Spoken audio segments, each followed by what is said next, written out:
guys? Brennan back with another review here, and I I got something different for you today. So I'm doing a tier list review on a discography. So this is War of Ages. It's a Christian metalcore band, one of my favorites personally, and they have quite the lineup here. I think this is, I want to say, 10 albums. These are full LPs. I'm not going to do any EPs today. Um, but I, like, let's dive right into it here. We'll start from the beginning and make our way up. And of course, this is all my opinion. Um, so take it with a grain of salt.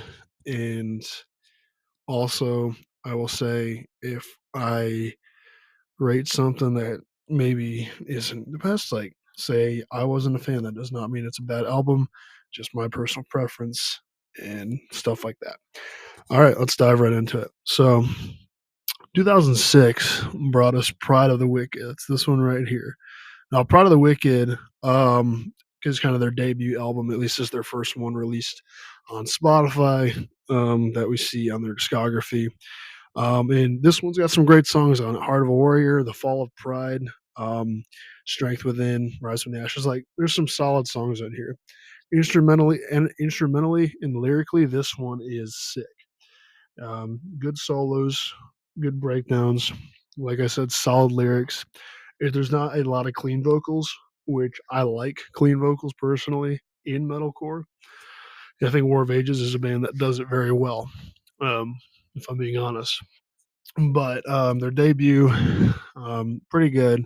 Not my favorite. That being said, I'm gonna throw it at C for right now. Not a bad album, but it's just not my favorite of their work.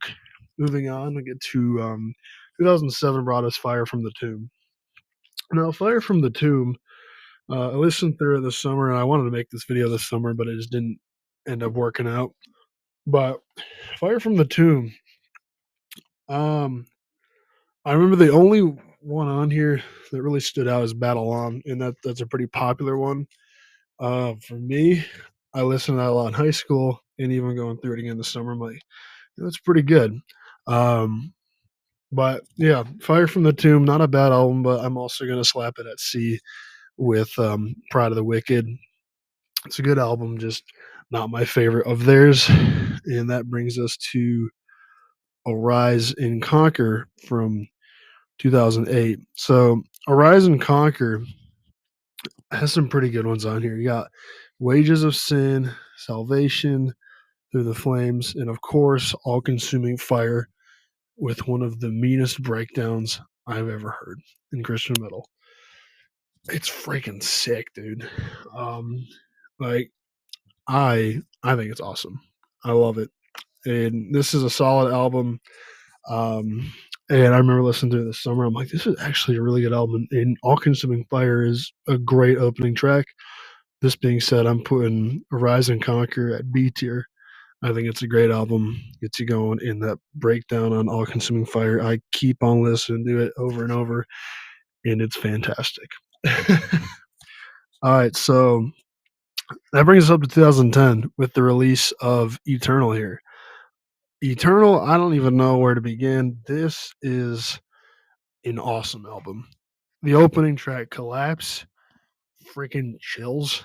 I remember one of the first times I heard it, I think I was in high school, and I'm like, wow. It's like, I mean, I started getting into the genre.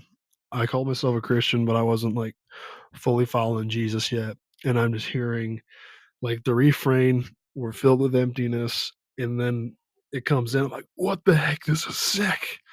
Um, and yeah, I remember even liking Collapse a lot when I was in high school, but then listening to this album more and more in the summer.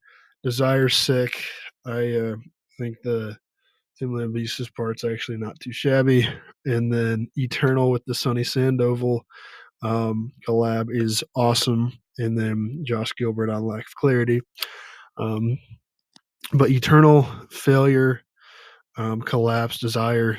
I mean, there's some great songs on Eternal. That being said, I'm throwing it at A. It is up there. It's some of their best work, in my opinion. and that's from 2010. 2012 would bring us Return to Life. Now, Return to Life is one I feel like a lot of people sleep on. This album is fantastic. I listened to this one a lot last summer and even going through it again this summer. I think Immortal is a great track as well as Redeemer. Uh, Fallen Idol's pretty good with Honor's great. Psalms is fantastic. I love Psalms. Great, great track. Return to Life is a stellar album.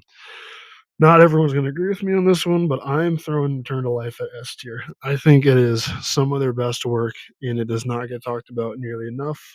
Lyrically, instrumentally, excuse me, and also the vocals on this are sweet. It's a right mix of like unclean vocals and clean vocals, and it's super good, super good. Big fan of Return to Life. Now, 2014 would bring us Supreme Chaos. Now, Supreme Chaos is one, if I'm being honest, I glanced over this one a lot. Um, Supreme Chaos is a fantastic album, and I didn't expect to like it as much as I did. I was when I was going through the whole discography of War of Ages this summer. I was like, all right, Supreme Chaos. This one is kind of not a great album. I'm going to listen to it anyway, though, just so I'm not biased. I had bias coming in, and I start listening to this. And I'm like, oh my gosh, this is fantastic. From Ashes is an awesome opening track. Loss and Apathy is great. Chaos Theory is awesome. On Broken Wings, Ecstasy, like Still Small Voice, like Supreme Chaos is a banger album. And I totally glanced over it when I was in high school, even in college a little bit. And I listened to it this summer, and I'm like, holy crap, Supreme Chaos, where were you? Because you are amazing. That being said, I'm throwing it at A. I think Supreme Chaos is a fantastic album, and it's one that does not get any attention, I feel like. That bringing us all the way up to 2017 with the release of Alpha.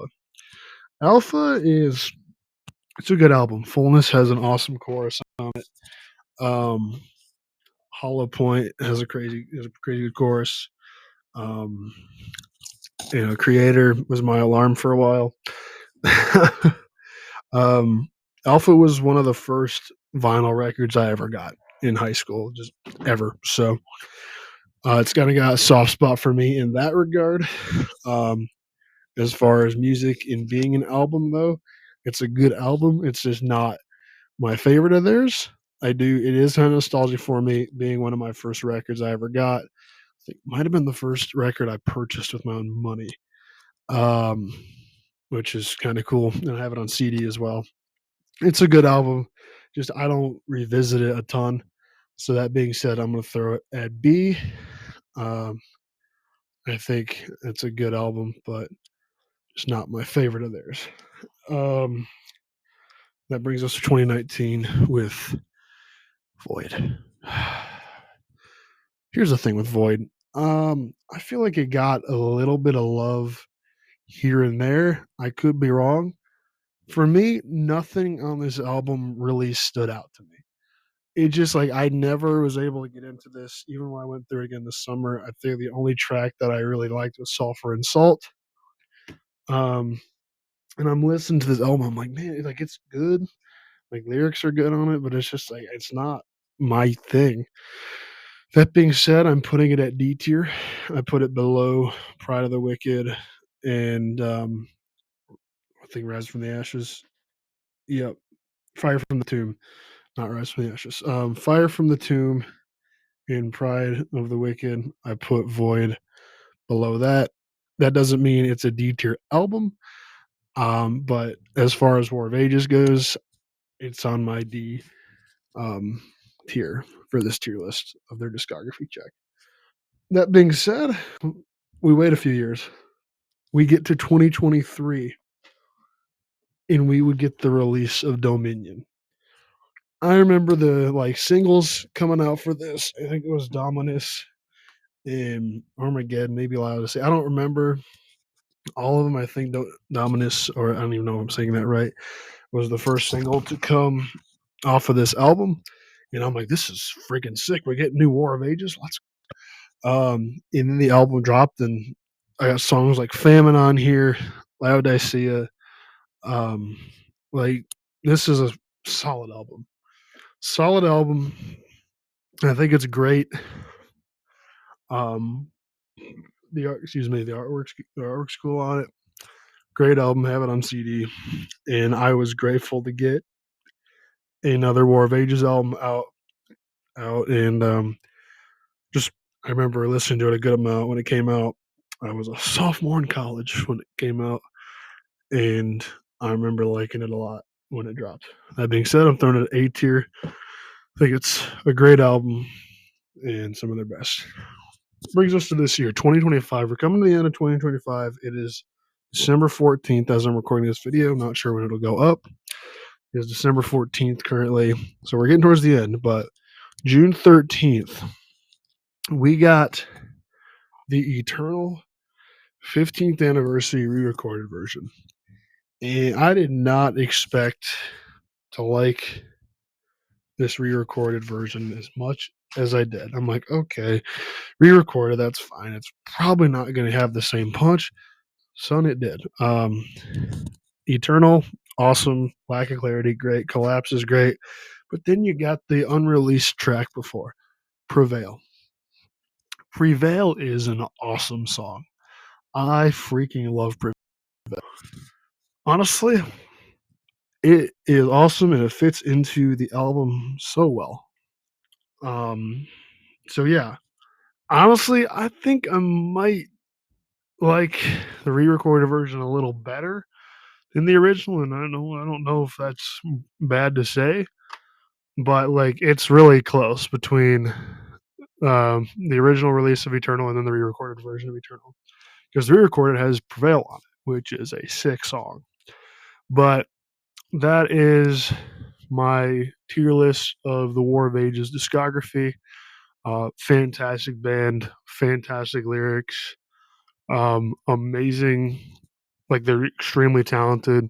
Leroy Hampscott, great voice, and honestly, this is a band that never seems to miss, except for you, Void. Not a fan of you, but that's okay. No, but War of Ages, one of my favorite bands. Awesome band, awesome lyrics, awesome ministry. So there you go. There's my opinion. That's my review of War of Ages discography. And if you like this video, drop a like.